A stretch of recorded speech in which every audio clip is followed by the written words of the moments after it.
I've been in Harberton 20 years and our school has changed dramatically. In that time, we used to be a primary school only. So our children came in nursery school and then they left to go on to their schools in P7.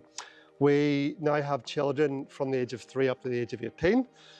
Some of our students have moderate learning difficulties, some present with severe learning difficulties. We have some who are non-verbal or have English as a second language. We have some children who are fluent readers and fully verbal. We have some that are very vocal, some that aren't. We have some children who struggle to be in a class with other pupils. We have some who crave attention all day, and I mean all day. So we also have some children who will never be independent, and some this year who have been in work experience, have been volunteering in charity shops and are currently hiking up the mountains for Duke of Edinburgh. So we have a full range of ages and abilities. So when we talk about the Harberton family, that's what we mean. All shapes, all sizes, all ages, and all unique. It can then become difficult at times to find resources or experiences that are meeting the needs of all the pupils. Which is why in the few weeks that we've had at Cubby has actually been a real revelation to us as a school. All I want to do is talk for a few minutes about the impact that it's had on specific children. I want to talk about Ethan first of all. Ethan is primary 3 and 6 years old. Ethan loves animals, loves running, loves jumping, loves sensory play, loves technology, loves throwing things. He is busy, energetic, he relies on structure and routine, and first and then visuals. He is non-verbal, he can be impulsive, and he become dysregulated in the classroom very quickly. Ethan loves movement breaks and at times wants to be outside of the classroom, away from the other children in what he thinks is a very busy classroom. He can find it difficult to make his needs known, and given his language difficulties, it can become at times difficult for staff to understand what he wants or what he needs so that they can best support him. What we do know is that Ethan loves Cubby. He loves the rainbow lights, he loves the water videos, he loves calming piano music.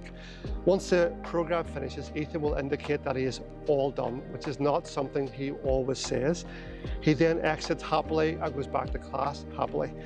According to his class team, Ethan sees Cubby and the staff see it as a reset button for Ethan. Very quickly, it allows him to reset his day and to get it back on track. So that's been really effective for Ethan. Daniel is a P3 child also and is 7 years old. English is a second language for Daniel. He is non-verbal, has a diagnosis of autism, and is an extremely anxious young boy. Daniel's staff would describe him as passive and timid. He is reluctant to get involved in whole class activities because he is just incredibly shy and incredibly nervous. Daniel goes to Cubby each day, either as part of his daily schedule or because he has taken that option from the choice board. Generally, he will select the tired or worried emotions when entering Cubby, and he uses the Energize program.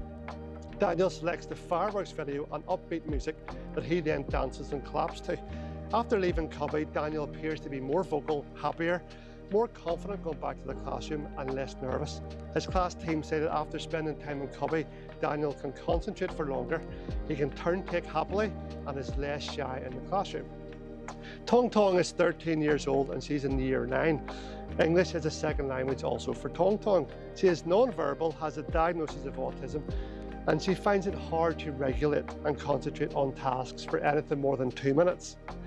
Tong can be impulsive, but she enjoys sensory activities, and that is something that helps to regulate her and to calm her down. Tong uses Cubby as either part of her schedule or is brought if she becomes distressed. She will choose the calming program.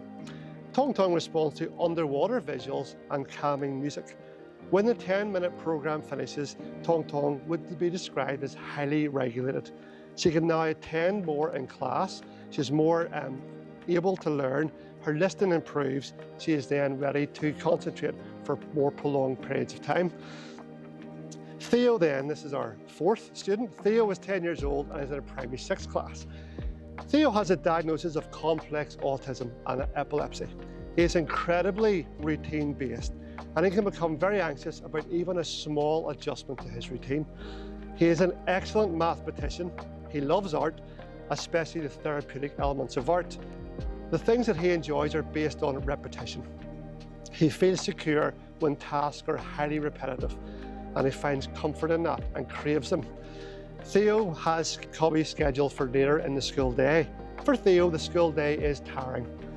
In his mind, a lot of demands are placed on him, things that aren't always his first choice. He does them, but they're things that take a lot out of Theo as part of his learning. It leaves him very tired towards the end of the school day.